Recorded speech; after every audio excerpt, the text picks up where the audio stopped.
Hello guys, welcome back to Dubios Boxing. Delighted to be joined with my friend Andrew Deaker from Anything Blows. Make sure you subscribe to his YouTube channel, and he also does amazing interviews with boxers, MMA fighters and coaches, just interviews in general, post-fight reactions and more. And yeah, just make sure you drop a subscribe to Andrew. And thanks Thank for you, coming Sam. on. No, more than happy to be back on. Appreciate the great intro, and yeah, happy to do this. Happy to do this video with you here today. Thank you. And we are here to predict the fight tomorrow night. Caroline Dubois v Magnila Rodriguez. We'll go on that for the IBO world title. Yeah, for the IBO world title. But we've got a stacked undercard. I think we've got a 6-fight card. Yeah, I believe so. If I'm not correct, yeah, I believe it's a 6-fight card. We'll just go on the box record because the official running order's not out. But you've got Francesca Hennessy v Sonia Kanosk. Francesca, of course, making her debut, and Sonia Kanosk is 1-8, so 9 credits to her belt. She hasn't been stopped, but yet again, there's no notable name really who she has fought, if you get what I mean. No, 100%. And with it being Francesca's debut, with any debut, unless it's a mismatch or I'd say the person that's been in there coming to win isn't ready, and you have a Louis Smithson versus Jake Pollard incident, for example, then I feel like majority of the time fighters on their debut tend to win their bout, whether it be a knockout like we saw Jack Daly do a few weeks ago at York Court, or whether it be a comfortable decision win against a journeyman or someone that they're put into with. I truly believe Francesca's here to shine. She looks amazing. Brother of Michael Hennessy Jr., father Michael Hennessy, so they come from a great bloodline, a great family. They're run well, Bradley promoted Skeet well. as well. Sorry to interrupt. She trained with Bradley Skeet, who was, I do believe he was a former British champion as well. British and Commonwealth, yep. And Commonwealth. He was a bit, and WBO Global, I think. But overall, he was a great fighter. So it's good to, especially she's got Bradley training her, which is good. And her brother's doing well as well. I'm sure I'll get you on for the prediction video of Michael Hennessy, Harley Benn, and the Aziz one, because I mean, I think we might be divided on opinions with that one, but I do believe she's got a decent, like a good, tough woman. She hasn't been stopped. I think Francesca will show her skills, as it is her debut, live at York Hall. She's got 6 rounds, and I reckon it should be a 60-54 shutout win for Francesca Hennessy. Agreeing with you on that, 60-54, and hopefully there'll be a knockdown or 2 in that, and if not, she gets a knockout within the distance. And surprised she's gone straight away 6 rounds, but it shows how much belief they have in her and how quickly they want to push her on. Because in the women's division, like any division really, for the women, they get moved like 3, 4, 5 fights, and they're already, because there's not many women fight. You know what I mean? But there's not many women fighters at a certain weight. There's only like 10, 15 really at the sort of level at weight. Yeah. But yeah, you see Shannon, Courtney, Ebony Bridges, when they're about Shannon 7-0, 8-0, they're already fighting for titles. So yeah. Yeah, Shannon Ryan, who's 5-0 or 6-0, she'll be looking for a world title or Commonwealth belt. You mentioned world title, Sky Nicholson as well. I believe only 8-0 now, 7-0. So it shows how fast they progress. Yeah, but it should be a comfortable night's work for Francesca. And now going on to this next one, which one, in my opinion, there's lots of fights that could steal the show, but this one, bit of needle in it. I'm not sure if you saw the weigh-in, a bit of needle between Stephen McKenna, who's 13-0 with 12 knockouts, Darren Tetley 22-4. I'm going to mention just the highlight names they fought. Starting off with Stephen McKenna, of course, Des Newton, Matt Hall, Jack Eubank, Brandon Diaz, and and then Darren Tetley, even though he's 22-4 with 9 KOs, he has been in there. He has beaten Mason Cartwright, Kevin McCauley, William Warburton, Chris Jenkins, off Aga Vissam, Richard Helm, but he's lost to Liam Taylor, Sam Antwi, Eko Essuman, and Dom Hunt. So 4 people who were doing amazing. So he's only lost to the best. He always fights the best. He's a bit of a warrior, really, and even though his last fight was a 4-rounder against Richard Helm, that was only on a week's notice because he had a 10-round English eliminator in a 10-rounder against Jake James, but Jake James got injured. But he only took that fight because of the pullout, which I love, which he loses 2 fights in a row. Then he loses 1. Then he fights for the British title at Wembley. Then he fights Central Area. He's just always in a good fight. He loves a tear-up. He can, even though out of the 22 wins, he's only got 9 knockouts, I'm telling you, he can whack. And yeah, this is the first, in my opinion, first test step up for Stephen McKenna. Yes, he's got that knockout power, but no offense to the journeyman, they are tough. He has stopped them, but this is his first, not being rude, but proper sort of test. And it'll be the first time he gets hit back, as Darren Tetley has been saying. It'll be interesting, this one. Over 8 rounds. It's going to be tough. Both are saying they're going to knock each other out, which I love. Bit of needle, but if I have to go with one, I'm going to go with Darren Tetley. Due to the fact, I do believe Stephen McKenna is looking past Darren Tetley and sort of that English level. He's calling out, follow Albanian. I mean, you like Marku, who you love, and all the Albanians do. But in my opinion, if he fights Marku tomorrow, yeah, I'm not a big fan of Marku. I know you won't like me saying that. No, I don't mind. Go for it. I don't mind. I'm not a fan of Marku, but if I'm honest, Marku beats McKenna with ease, in my opinion. Another Irishman, he would definitely be. One thing I'm going to disagree with you with this. I agree on the fact that Tetley's been in there with high-level guys and people that have been in the highest level that he's lost to.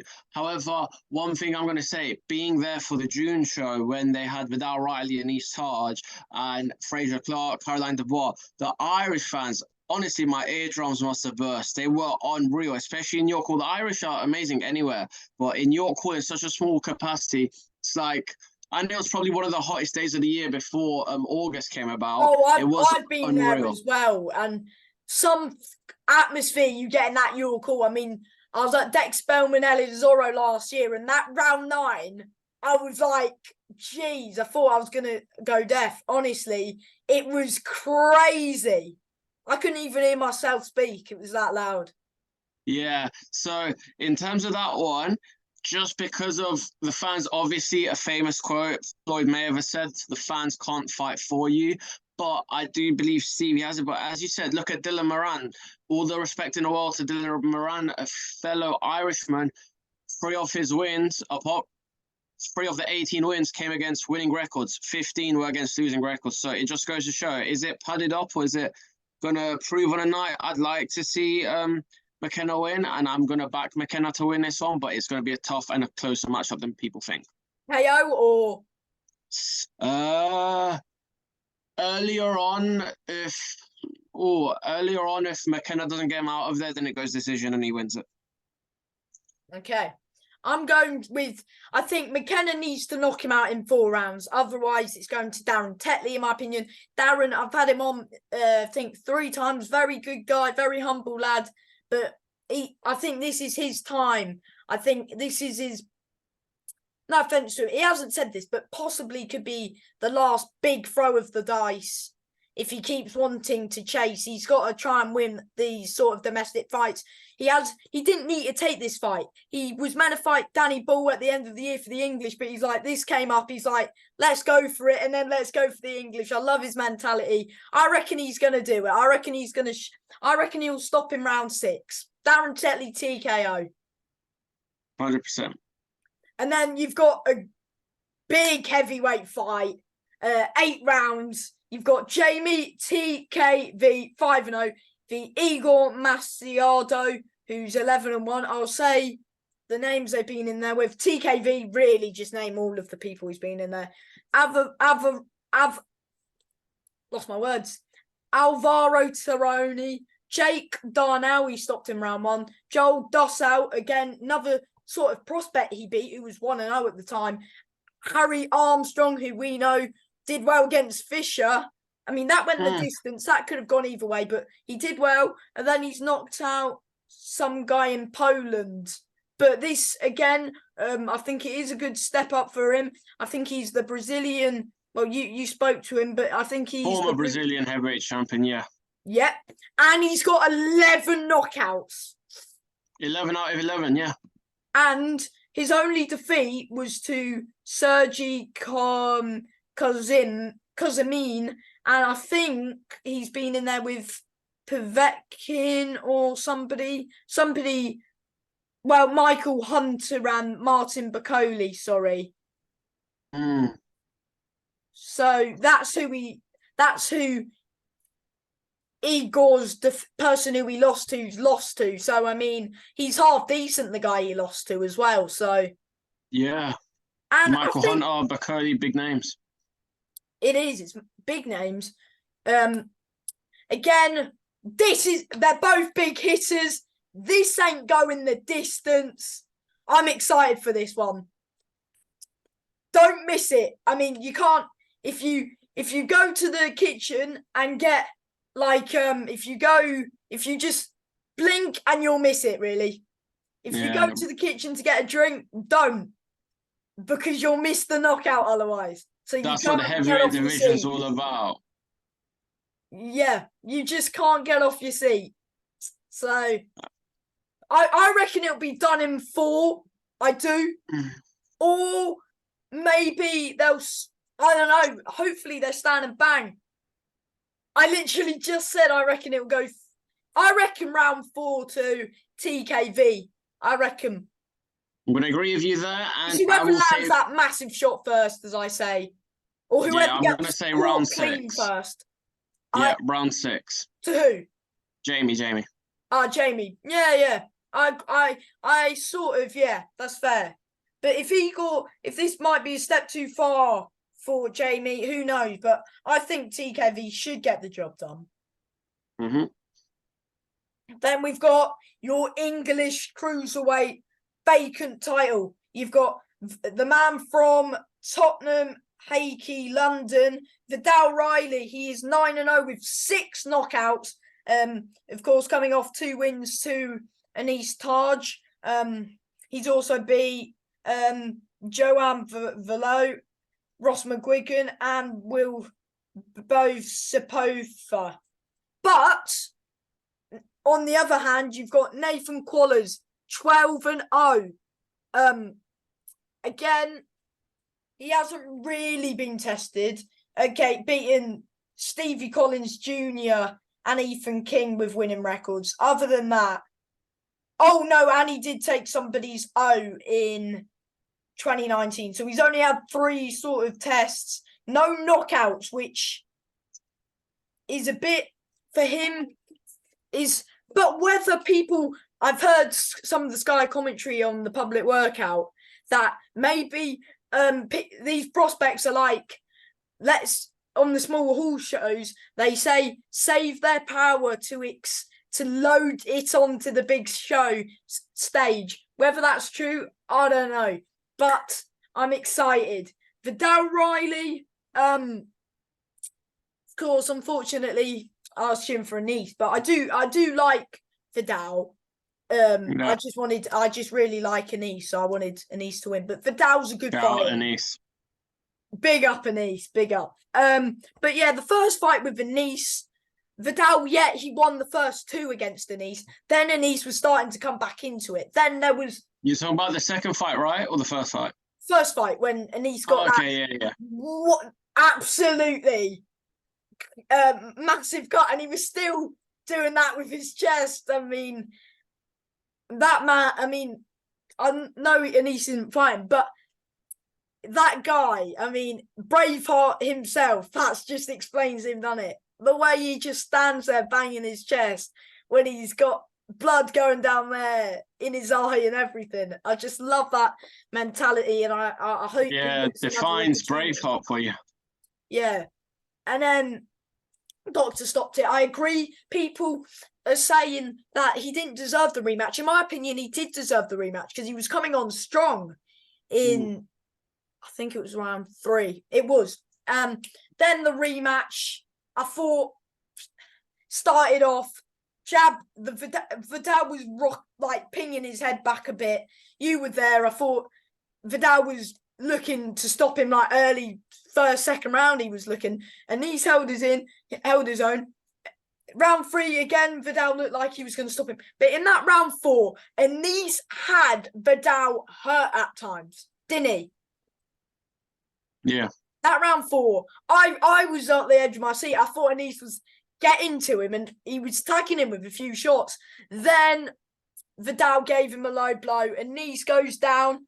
He goes back up though. Instead of taking a break, he's like, nah, I'm fine. But in my opinion, never recovered from that low blow.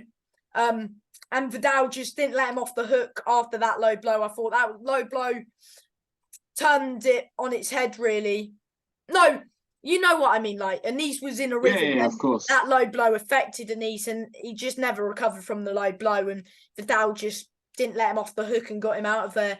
Other thoughts? Vidal looked sharp against Ross McGuigan. Nathan Quallers, I've seen him fight a few times. He is pretty light on his feet. There's times where he's had his opponents hurt. But yeah, is he saving that power to the big thing? I don't know. I'll let you break it down, and then I'll give my prediction. Okay, so there's so many factors you've gone off there. So take it back a little bit. Let's go to the last 2 Anise Taj fights. The first one, great one. Again, knew a bit about Anise, but didn't know much of him. I've heard about him in the regional circuit, and other people told me, great fighter, great heart. And as you said, he done great because, as you said, Vidal was huffing and puffing. He had him down. It was the toughest fight in Vidal Riley's career. In the most respectful sense. Then we go on to the rematch. Well, just before I go on to the rematch, yeah, because as Anise told me, look at Joe Joyce and Zhilei Zhang. They gave it half of that round, the 6th round, I believe it was, until the eye was done, and then they stopped it. They didn't give Anise any chance. And as he said, whether it was himself or I believe it was the doctor made the cut worse. So the doctor is to blame in that moment because he swapped it with those. The doctor was doing that, fiddling with it, and they shouldn't be touching it. Yeah, you're not meant to. It reminisces of Cowboy Cerrone when he was cut against, I think it was, I can't remember who it was, but it was years ago, and he blew out his nose, and then it had to call the fight. But then they're going on to the second fight, should I say. Great fight. I again, love Vidal Riley, been a fan of Vidal Riley since 2018, since he was in the corner of KSI against Joe Weller. Yeah. Again, did want our boy Anise Taj to win, and let's not get it wrong. Got respect for both guys, and Anise is a braveheart, but he's also a sweetheart. He's an amazing person, and he's a legend. So, again, when you're watching a fight from either standpoint, it's hard to watch it neutrally. But Anise done well. He did catch Vidal with some shots, but I feel like whether it was a low blow, whether it wasn't, it's happened now. And he should have had some moment to recalculate out of his time, but he didn't. And Vidal played a shot. And what I love about Vidal Riley, his fight IQ is unreal. Going on to that, who wins this? Nathan Quallers, you say again 12-0, but just because you don't have that many knockouts or don't have any knockouts doesn't mean that you won't win the fight. Obviously, he's been in there, he's been in. And it necessarily, it does, maybe he's saving that power, and that's why I go back to the media workout. They're saying, his coaches are saying he can whack, he's hurt his opponents before. I've seen him hurt his opponents, but is he saving it? Or he might be, but if I'm honest, I mean, by the way, yeah, Anise will be back, as we both know. But yes, I reckon Vidal Riley will beat Nathan Quallers. Round 5, mate. I'm going to say round 5, Vidal Riley and the new cruiserweight champion. I think Vidal Riley will win in round 5.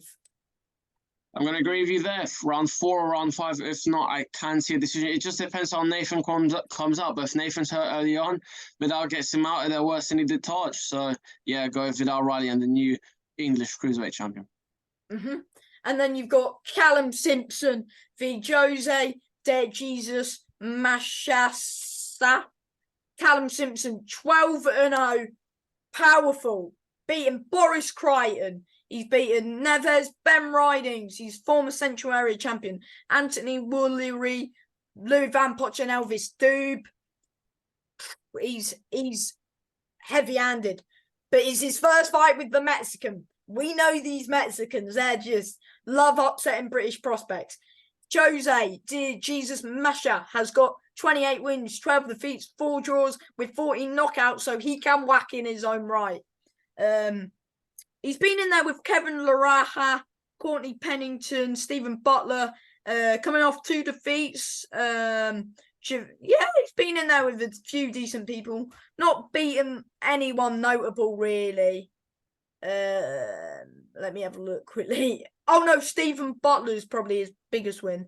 But Callum, it's a good step up. I think it's for a WBA international belt or something. But yeah, I think it should be Callum's night. But yes, I love this test for him. He was meant to fight Jermaine Brown, which I thought that would have been a great fight. But it's interesting to see how another prospect will deal with a Mexican, because we know these Mexicans don't come to mess around. And if you stand and trade with a Mexican, you go down. But Callum Simpson, in his own right, can whack as well. I think we can get the best out of Callum Simpson. We've seen him beat Boris Crichton on a good decision. It wouldn't surprise me if it goes to decision for this one. But I do think Callum Simpson should win. I think this Mexican's only been stopped once, but I'm going to say Callum Simpson, unanimous decision. I don't think it will reflect how good the fight is, but I think it'll be a good fight. But Callum Simpson will do the job and win on unanimous decision. I really rate Callum Simpson, and I think he'll go really far in the sport. And someone who's trained with a world champion in Artur Beterbiev, I truly believe he's going to go a long way in this sport, and that'll be his, obviously, former Central Area champion, but this will be his first notable belt in the sport and most recognised belt. Yeah. What, so you saying Simpson as well? Points or? Honestly, with training with Beterbiev, you'd want to say knockout, but that doesn't mean everything. But I feel like, as you said, the Mexicans, you don't. I think Kale Sauerland said it best when KSI fought Pineda. Your first 5 fights, you don't fight Irishman or you don't fight a Mexican. But I feel like against these type of guys, he knows what he's doing. He's calculated, and I feel if he sees the opportunity, he'll get him out of there. But I've got to win him by a decision. Same. I'm going unanimous to Callum Simpson. Then we've got our main event of the evening. Caroline Dubois v. Magail Rodriguez for the IBO world title. Caroline's first world title fight. Caroline's 7-0 with 5 knockouts. Again, she has beaten Veda Masacado, Happy Doughty, Malik Oliver, Sophie Rodriguez, hard to pronounce her opponent's names, but I'll keep going. Fachi Masoro, Yandik Campman Lasacano. I mean, I've tried my best pronouncing them. No, you're good, dude. Then I'm not going to be mentioning Magail Rodriguez, all of her opponents, but she is 22 wins, 6 defeats with 4 draws. A Mexican, another Mexican fighting for a world title, which we've, as Brits do know, especially at the certain featherweight division, they don't go well for the Brits when they fight Mexicans. But this is lightweight in the women's scene. She beat Elsa Mosley, Corona, Elizabeth Chavez, Aina Garcia, Jessica Gonzalez, just to name a few. But she has done 10 rounds before. This is Caroline's first 10-rounder. Again, it's a Mexican. So in my opinion, Caroline's chin has not really been tested. She hasn't even been hit, really, has she? Yeah, just looking on Boxer right now. Just doing the same research as you, just looking into it. So, yeah. Yeah, I mean, she hasn't been touched. Such as the Stephen McKenna fight, the chin hasn't been tested of Caroline Dubois. But yeah, it'll be tough for her. Let's just say it'll be hard. Especially it's a Mexican.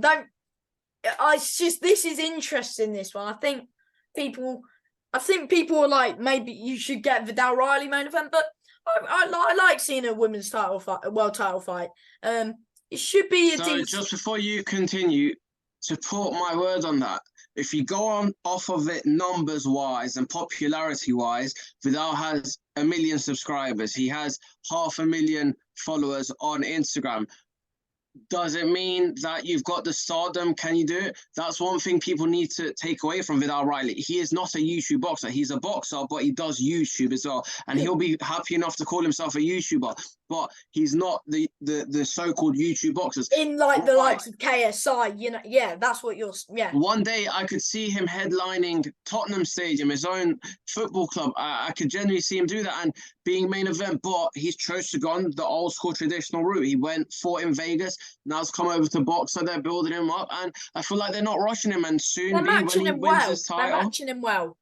Yeah, of course. And you know what? At the end of the day, look, Vidal Riley, look, I would put it this way. Let's not be disrespectful to anyone here, but look at Joe Weller as well. They got put in with KSI first fight. We haven't seen Joe Weller since. A different topic, and we can say that for another day. But essentially what I'm trying to say, just because you have a certain number of stardom doesn't mean you should be main event. Although it does pull the fans. Eddie Hearn did say they put Jake Paul and Anderson Gibb co-main event in Miami. After that fight finished, half the arena left. But again, what are the fans coming in to watch? They're coming to watch the talent and display. And in traditional boxing, at least of recent years, apart from when KSI fought Logan and Jake fought Tommy, there were two world. In boxing, a world title always headlines a main event, regardless if it be a female, a male, a flyweight, a heavyweight. A world title always go above anything. Although we did see the IBO fight between Lyndon Arthur be co-main event to a British title fight, but let that be. But yeah, it will be tough for Caroline. I reckon. I don't know. I reckon her chin will get tested, and it'll be good to see how she reacts to the first big punch that gets caught on her chin. That could be a telling factor. But I think she will win. Whether that's knockout, probably not. I reckon Caroline Dubois by decision. I reckon I think she'll show her boxing skills. She'll get on that back foot, show her boxing skills against this Mexican, try push her back. She might get caught a few times and see how well her chin does hang up. I reckon, shall I tell you what? I reckon she'll get dropped, yeah? I reckon she'll get caught in round 4. She'll get up, she'll be all right. She'll maybe lose the 5th round, the 4th and 5th. Other than that, I reckon she'll win quite convincingly. I reckon she'll have a little scare, but she'll be all right. And I reckon Caroline Dubois, probably 98, 92, 99, 91, 97, 93. Something along those sort of cards. I reckon Caroline will have a late scare, but I reckon she'll get up and she'll win. Yeah, 100% of that, Sam. I can see it being one of those title fights that go 100 to 90, 99 to 91, and then 98 to 92. 92, yeah. Oh, so you're saying Dubois unanimous as well?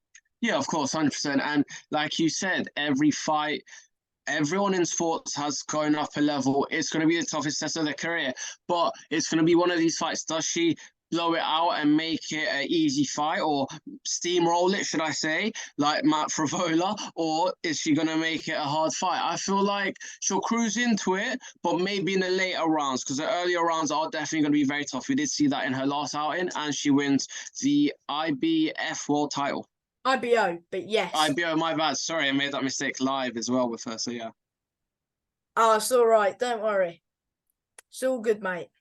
But yes, thank you for joining me. And as usual, make sure you subscribe to Endry at Anything Blows. Give him a follow and like and subscribe. But yes, thank you for joining me. And yeah, it's going to be a good night of boxing.